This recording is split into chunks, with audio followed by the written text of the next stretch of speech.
لو عندك كوبايتين دقيق تعالى اقولك على طريقة سهلة جدا لعميل الجاتو. حاجة كده اقتصادية، حاجة جميلة تفتح النفس، تسعدك انتي وجوزك وولادك او انتي واخواتك، انتي واي حد من حبايبك. بصوا الهشاشين يا جماعة، بصوا حاجة كده خيال احلى من بتاعت بره خالص. حاجة نبدأ بالطريقة ونقول نصلوا على النبي. عندنا 5 بيضات بس دول بلدي. انت لو عندك بيض ابيض يبقى 3 بيضات وحبة فانيليا وكوباية سكر، ونضربوهم مع بعض. نضربوا فيهم لحد قوامهم كده ما يبقى معانا كريمي. تمام. اول ما نوصلوا للقوام ده، للمنظر ده، نص كوباية زيت وكوباية لبن. تمام. بس خلي بالنا بقى ما نضربوش كتير علشان الفوم اللي احنا عملناه ده ما يهبطش. تمام. يعني النصيحة دي في اي كيكة يعني تحبي تعمليها. معلقة خل، 3 معالق كاكاو، ودول كوبايتين دقيق.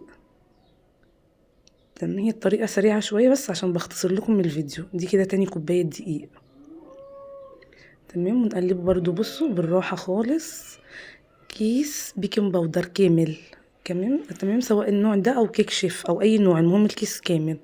نحضره الصاج ودهنة زيت وننزله كده بالخليط. تمام. نسووه نخلوه في كل الصاج يا جماعة علشان ما تطلعش حتة عالية وحتة واطية. تمام. اهو كده معانا زي الفل. معايا كوبايه كريم شانتيه لو عندك اكتر. تمام. بصراحه ما كانش عندي وعيالي نفسهم في الجاتو، طبعا اضطريت اعمله. بصوا يا جماعه، الخطوه دي كنت حطيت السكر والميه، فيا ريت تحطوا الميه والسكر وتدوبوهم الاول مع بعض وبعدين ننزلوا بالكريم شانتيه. هنا هنعمله الصوص بقى من فوق اللي هو الشوكولاته. نص كوبايه زيت، نص كوبايه سكر، نص كوبايه كاكاو، نص كوبايه لبن، ونقلبوهم كويس جدا على النار لحد ما هيغلوا، ونسيبوهم يبردوا شويه عشان ما ينزلوش طبعا على الكيكه. كده كانوا لسه سخنين. نركنهم بقى على جنب. كيكتنا بقى القمر دي هنسقوها بنص كوبايه لبن. انا هنا حطيت الكوبايه كلها بس اتلخبطت طبعا، النص ده كان المفروض هضيفه على حاجه تانية. تمام. بس هي يعني ما ضرتش، اللي عايز يحط كوبايه كامله تمام، يعني مفيش اي مانع. هي شربتها يعني، هتخليها يعني حاجه كده خفيفه.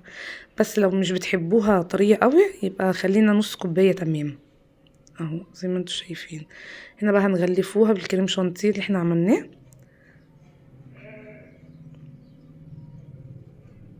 دي طريقة يا جماعة اقتصادية قوي. اهو ادي الصوص بقى بعد ما برد، نوزعه بقى على على الكريم شانتيه كله، بحيث ان احنا نغطوه خالص. في كل مرحلة يا جماعة لازم يدخل التلاجة. انا كانوا عيالي مستعجلين جدا وعايزين ياكلوه، فانا عملته بصراحة كده كله ورا بعض. تمام. ويبقى جنب كوباية مية، تحطي السكينة دي، تحطي الحاجة اللي بتقطعي بيها دي في المية الدافية وتقطعي.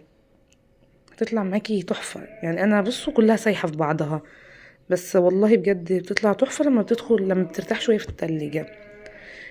تمام. لو اتبقى معاكي كريم شانتيه، يعني لو عندك زيادة طبعا هتشكلي بقى من فوق تعملي روزيتات. عندك حاجات بقى من الأطفال بتحبها، شوكولاتة شيبس أو أي حاجة، عفوا، الأطفال بيحبوها. تمام. أنا بقى زينت بالحاجات اللي عندي وخلاص بقى. بس حاجة كده اقتصادية وخفيفة. وبصوا يعني، بصوا من جوه يا جماعة هشة ازاي وشاربة الجوسي كده، حاجة قمر يعني، قمر من الآخر. لو الفيديو عجبكم اعملوا لايك وشير وياريت تدعموا القناة.